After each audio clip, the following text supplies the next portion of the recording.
Lula Bossa Nova.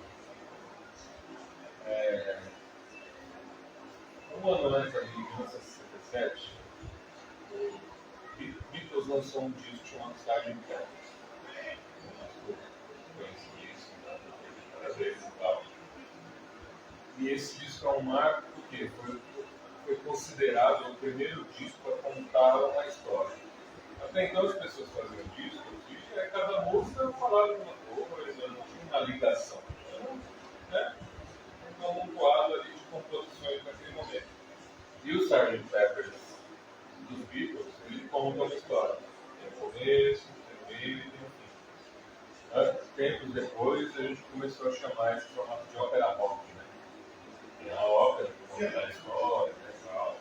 E rock, que é do gênero musical rock. Nos anos 70 teve muita ópera rock. Mas o primeiro foi em 67.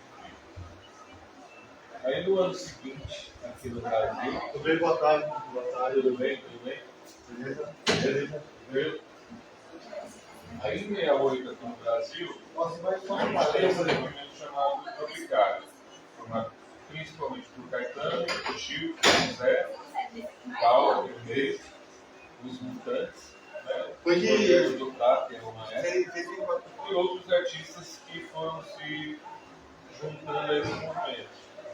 E aí é uma coisa que a gente pode discutir que é legal também, que forma um movimento cultural, né? Porque é uma cena cultural. Aqui a gente tem um exemplo de cena cultural, porque são vários artistas que eles existem solo, né? O Gil tem carreira solo, mas eles se juntam aqui para fazer um movimento, um disco, e além do disco, além da música, é um movimento multimídia. Aqui a gente tem também artes plásticas, a gente tem cinema, a gente tem música, poesia, a gente tem vários tipos de arte misturadas aqui. Mas o que não é contracapa do disco, esse disco aqui é um relançamento, né? Esse aqui é um relançamento de 2023. A gente tem aqui a lista das músicas, lado A e lado B. E aqui, na lateral, a gente tem um roteiro de um filme, de um curta-metragem, que nunca foi gravado, é só um roteiro, com os próprios artistas participando, Chico, Caetano, Gil, com Zé e tal, na maioria. Então a gente tem esse movimento, o que também foi importante, assim, porque no encontro passado a gente falou muito de Rio de Janeiro. Rio de Janeiro comandava a cultura do Brasil porque era a capital, então tudo acontecia no Rio de Janeiro. São Paulo só vai ganhar algum protagonismo, alguma importância também aqui nos anos 60, nos anos 50 e anos 60. Mas aqui a gente tem também um recado, ó, o Brasil não é só Rio de Janeiro, a gente é da Bahia, né? A gente tem um barulho aqui para mostrar, a gente tem ideia, a gente também estuda. Né? Só uma pergunta, um comentário. Sim. Não foi gravado esse filme? Esse roteiro não, esse filme ainda existe. É inacreditável, né? Até hoje ninguém teve coragem de gravar, né? Porque na verdade é isso, o tom da Tropicália também é um pouco de deboche. Eles são meio debochados. Eles são debochados, eles se levam um pouco a sério e também tiram sarro da Se procurar eu debochar isso aqui na internet, né? Tem. Depois eu vou ler tudinho, né? Pra ver o que fala, parece muito interessante. Quem escreveu esse roteirinho foi o Caetano Veloso, com a ajuda do Torquato Neto, que era um poeta da época, que também faz parte do Tropicália. Então os dois escreveram esse roteirinho, aquela coisa assim, de deboche, para ficar barato, vamos fazer aqui um texto mesmo, ele é bem engraçado e tal. Então é isso, o Tropicália é importante porque é um movimento multimídia, hoje se fala muito em multimídia, né, internet e tal, mas na época, em 68, isso é um movimento multimídia, mexeu com vários tipos de arte e também quebrou muitas barreiras. Nessa época, nos anos 60, ainda não era normal essa mistura de gêneros musicais. Hoje a gente vê o cara do rock grava com o cara do rap, o grupo de rap grava com o samba, hoje é normal. Nessa época não, era tudo muito separadinho. E aí a Tropicália vem com duas, além desse disco, né? pouquinho antes do festival da Record, tinha aqueles grandes festivais, né? Brasileiro. Gilberto Gil, ele se apresenta com os Mutantes, né? Que são os caras aqui, do ator Dali, e Caetano Veloso se apresenta com uns caras chamados Beach Boys, da Argentina. Que era um grupo bem parecido com os Mutantes, também, guitarra, baixo, bateria. Isso não era comum, não existia. E isso causou, assim, entre os puritanos, né? Causou muita revolta, muita. Como assim os caras querem fazer MPB com guitarra, querem fazer música brasileira com baixo e bateria. Né? Então criou-se também uma polêmica. Esses festivais, né, esses grandes festivais da Record e tal, de outros canais que fizeram, os artistas buscavam um pouco isso, buscavam o choque. Eles queriam chamar a atenção pelo choque, pelo diferente. Né? Então isso marcou também a época no caso da Tropicália. E assim, aqui tem poesia concretista, tem muitos tipos de arte sendo feitos aqui nesse disco. Esse aqui foi um programa referencial em lançamento de 2023. Eles fizeram aqui para relançar o disco. Era Rio Verde, toda uma diferentão.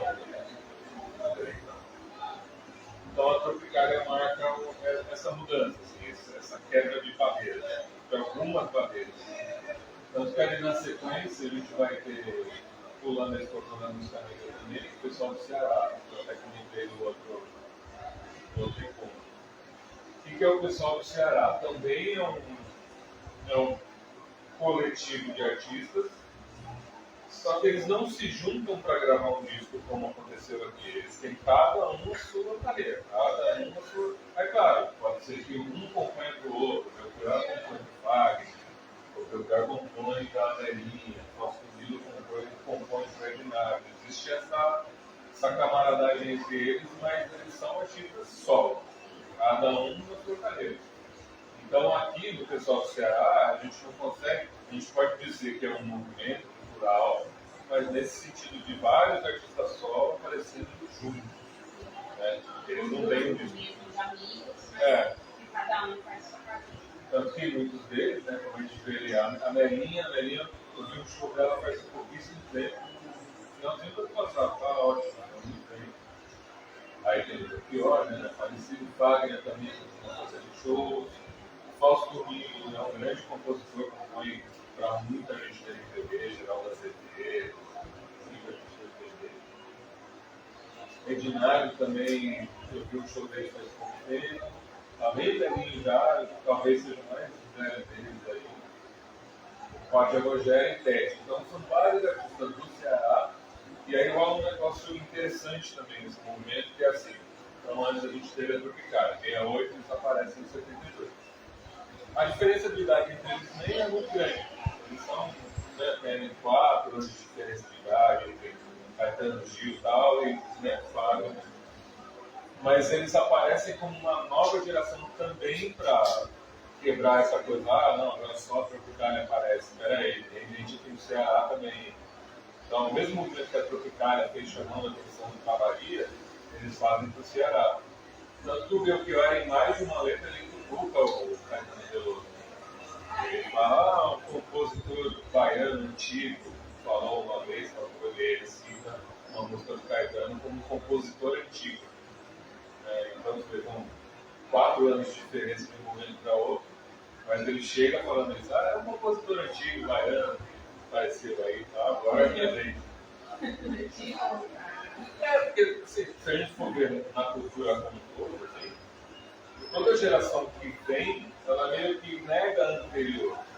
Ela vem para mostrar coisa nova. Ó, com a gente aqui é diferente, a gente funciona de uma maneira diferente. Aí, às vezes, essa negação vem como conflito mesmo, vem como não, vamos mudar tudo, ou vem como complemento, né? Respeitamos os Geralmente seria para ser assim. Porque a gente estava no caminho, aí os mais novos deles aí não sabem isso, não está fazendo acrescentar mais. Exatamente. Não é que existe, né? Até hoje não existe, nem imagino que naquela época não era diferente. Então, tanto que, por exemplo, o pessoal do Ceará, primeiros discos do Fagner também tem uma característica da Tropicália que é orquestração, né? São músicas muito grandiosas, né? Então é volume, né? Muito grande e tal. O Fagner também trabalha um pouco nessa linha no começo. Mas se você pega, por exemplo, a Anelinha, ela trabalha muito com forró. Ela não traz tanto essa sofisticação, não tem como maestro que vai reger uma orquestra. É forró. Vamos cantar e dançar forró. É uma forma também de você, né? Ó, aqui no Ceará tem coisa boa também. O Belchior, que sempre foi um grande intelectual, né? As letras dele são lembradas até hoje, né? Mas a musicalidade dele também, se ele for ouvir, é uma música simples de ouvir. Tanto que se tornou um sucesso popular, né? Você ouviu no rádio, né? Passava não é uma coisa assim, muito estranha, muito difícil. É uma música popular. Só que com letras bem contundentes, né? Aí por isso que eu coloquei esses dois movimentos para mostrar um pouco a diferença entre eles. Né? Os dois são muito importantes, os dois estão aí até hoje, né? As músicas estão aí cantando até hoje, e tal, mas tem essa diferença. A Tropicália de fato é um movimento, uma cena musical formada por artistas que deixam a sua carreira de lado para fazer um trabalho coletivo, de fato, que hoje é muito comum no rap também, né? Os coletivos de rap, né? Vários MCs que se juntam para fazer o trabalho. Cada MC, mas se apresentam sempre com aquele Exato. grupo, né? Exato. Tem, cada também dar algum exemplo de ultimamente. Tem esses.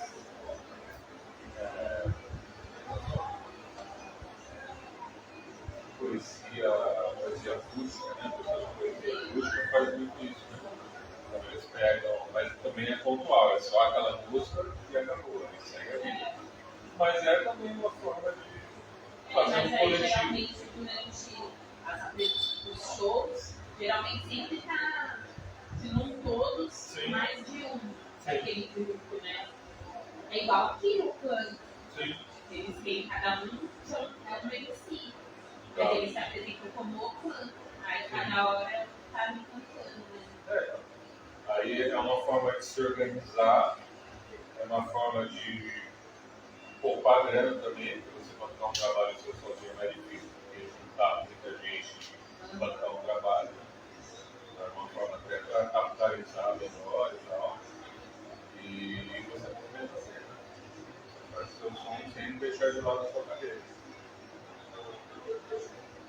Daí, esses dois movimentos. Aí, claro, aí na sequência eu até coloquei ali a questão do rap, que a gente vai aprofundar mais no próximo ponto de novembro. Né? Mas essa é uma informação que, por incrível que pareça, pouca gente sabe. O primeiro rap gravado no Brasil é do Miele, que é aquele apresentador de TV já falecido, Barbudão, né? Que fazia. Esse nome, mas É.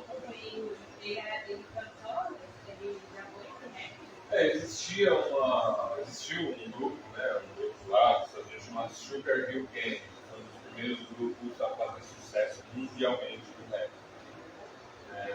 E aí ele pegou uma música desses caras, que no começo do rap também tinha isso, as músicas eram muito longas, 8, 9, 10, 11 minutos. Né? Hoje nem tanto, ainda tem, né, os rap mais tradicionais, mas hoje nem tanto. Então aí ele faz uma brincadeira, ele pega a base da música, assim como o rap faz hoje com outros estilos, né? E canta por cima uma letra dele. E aí ele chama de melô do tagarela por causa disso, né? É ele falando por 8 minutos em cima de uma base pré-gravada do Sugar Hill Gang. Então esse é o primeiro rap gravado no Brasil. Aí muita gente fala da questão do Jair Rodrigues, né? Do Deixe de fala, né? Muita gente fala que esse é o primeiro rap brasileiro, mas assim, é mais por uma questão de respeito ao Jair, seu grande artista e tal. Porque quando ele gravou essa música como um samba, não tinha os elementos do rap, não tinha DJ, não tinha beat, né? Então não dá pra chamar de rap porque não tinha os elementos, né? Que formam o rap.